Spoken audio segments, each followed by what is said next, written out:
ഉമ്മാരൊക്കെ പൈസ കൊടുക്കും. ചില മക്കൾ വാപ്പാനെ പേടിച്ചിട്ട് കൊടുക്കും, വാപ്പനോട് ചോദിക്കണ്ടേന്ന് ചോദിക്കും, പപ്പനോടൊന്ന് പറയണ്ടേ. ചില ഉമ്മാർ പറയും അതിനോട് പറയണ്ട, അതൊരു പൊട്ടനാ. സ്വന്തം വാപ്പാക്ക് വാങ്ങിക്കൊടുക്കേണ്ട സ്ഥാനം പോലും ഉമ്മാർ വാങ്ങിക്കൊടുക്കൂല. പറയണം മക്കളെ, വാപ്പ ജീവിച്ചതിൽ വാപ്പാൻ്റെ നെഞ്ചിൻ്റെ ബലത്തിലാണ് നിങ്ങൾ ജീവിക്കുന്നതെന്ന്. അല്ലേ, ഒരു വാപ്പാൻ്റെ നെഞ്ചിൻ്റെ മിടിപ്പ് നിന്നാ തീരാവുന്ന പവറേ ഏത് മക്കൾക്കുള്ളൂ.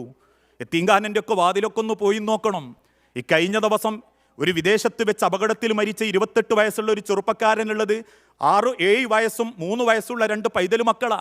മൂത്തോനെ ഒരു യത്തീങ്കാനെ ചേർത്തിട്ട് ആ വാപ്പ വന്ന് ബസ്സിറങ്ങുമ്പോൾ ആ വാപ്പ അങ്ങനെ വല്യാപ്പ കണ്ണുനീരും തുടച്ചു പോകുന്ന സമയത്ത് വാപ്പനോട് സംസാരിച്ചപ്പോൾ വാപ്പ പറഞ്ഞിട്ടുണ്ട്, നിന്റെ ആയുസ്സിന് വേണ്ടി പ്രാർത്ഥിക്കണം കേട്ടോ.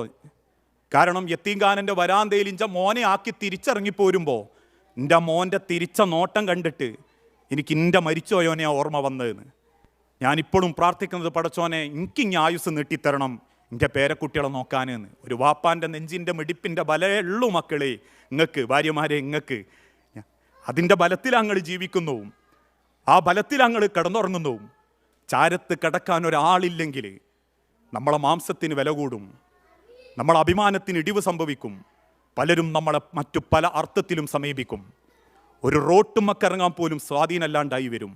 അതുകൊണ്ട് ആ ഭർത്താവിൻ്റെ മനമറിഞ്ഞ് മക്കളെ സ്വർഗത്തിലെത്തിക്കാൻ ആഘോഷങ്ങളിലും ആർഭാടങ്ങളിൽ നിന്നും മക്കളെ രക്ഷപ്പെടുത്താൻ നമുക്ക് സാധിക്കേണ്ടതുണ്ട്. നമ്മളെ മാതാപിതാക്കളോട് നമ്മൾ പെരുമാറുന്നതാ നമ്മളെ മക്കൾക്കുള്ള മാതൃക. മദ്രസയിലെ മക്കളോടൊന്ന് പറഞ്ഞു നോക്കുങ്ങൾ, എങ്ങനെയാ അമ്മനെയും ബാപ്പനെയും നോക്കേണ്ടി? കാലിൻ്റെ സ്വർഗം അതാരാ കാണിച്ചു കൊടുക്കേണ്ടത്?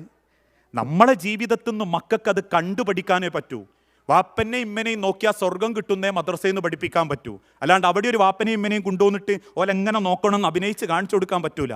അത് നമ്മളെ ജീവിതത്തിൽ നിന്ന് നമ്മളെ മക്കൾക്ക് നമ്മളെ കാണിച്ചു കൊടുക്കുകയും നമ്മളെ കണ്ട് പഠിക്കുകയും ചെയ്യേണ്ട ഒരു രീതിയാണ്. അതിലേറ്റവും വലിയ ഉത്തരവാദിത്തം മക്കൾക്കാട്ടോ. ഭർത്താക്കന്മാരോട് ഞാൻ വേറെ പറഞ്ഞോളാം, നിങ്ങളമ്മാരെ നിങ്ങൾ നോക്കണം. 2ാം സ്ഥാനേ മര്യാദക്ക് വരുന്നുള്ളൂ. അതിൻ്റെ അർത്ഥം ഭർത്താക്കന്മാരുടെ പിതാക്കളെ അയാൾ നോക്കണം. നല്ല ഭാര്യമാർ പറഞ്ഞു കൊടുക്കണതാ, നിങ്ങളമ്മനെയും ബാപ്പനെയും നിങ്ങൾ നോക്കണം. നിങ്ങൾ നോക്കാൻ പറ്റിയിട്ടില്ല, ഞാൻ നോക്കും. അതോടൊപ്പം തന്നെ നല്ല ഭർത്താക്കന്മാർ പറയണം, എൻ്റെ അമ്മനെയും ബാപ്പനെയും മാത്രം നോക്കിയാൽ പോരാ, എനക്കൊരു ഉമ്മയും ബാപ്പയുണ്ട്, ഓലെയും കുടുങ്ങി നോക്കണം. ഇതൊക്കെയാ ഇസ്ലാമിൻ്റെ ഉത്തരവാദിത്വം.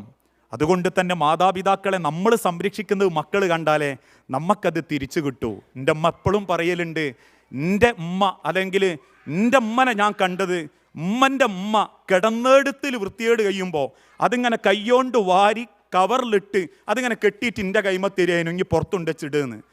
അത് കണ്ട് എനിക്കിപ്പോൾ എൻ്റെ ഉമ്മ കിടപ്പിലാകുമ്പം ഞാൻ ഉമ്മാൻ്റെ അടുത്ത് നിന്ന് തിരിച്ചു പോരുന്നത് ശരിയല്ല എന്ന് തോന്നും എന്ന് കരുതിയിട്ട് എൻ്റെ അമ്മ എപ്പോഴും എൻ്റെ അമ്മൻ്റെ അടുത്തേക്ക് പോകാറുണ്ട്. ഞാൻ പറയലുണ്ട്, നമ്മളെ മക്കൾ നമ്മളിൽ നിന്ന് കാണുന്നതാ സ്നേഹം, പരിഗണന.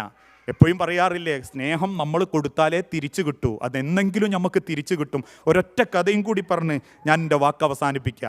എൻ്റെ ഈ ഒരു വിഷയത്തിൻ്റെ സമയത്തിൻ്റെ പരിമിതി ഉള്ളതുകൊണ്ടാണ് ഞാനിത് പറയുന്നത്. നിങ്ങളെല്ലാവരെയും സ്നേഹിക്കണം.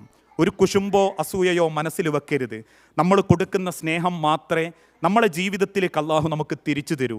അത് തിരിച്ചു തരും.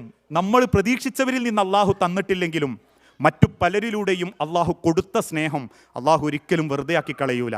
ഇർഹമു മൻഫിൽ അർളി യർഹമുക്കും മൻഫിസ് സമാ എന്ന. ആകാശത്തിലുള്ളവൻ നിങ്ങളോട് കരുണ കാണിക്കണമെങ്കിൽ നിങ്ങൾ നിങ്ങളെ കൂട്ടത്തിലുള്ളവരോട് കരുണ കാണിക്കണം.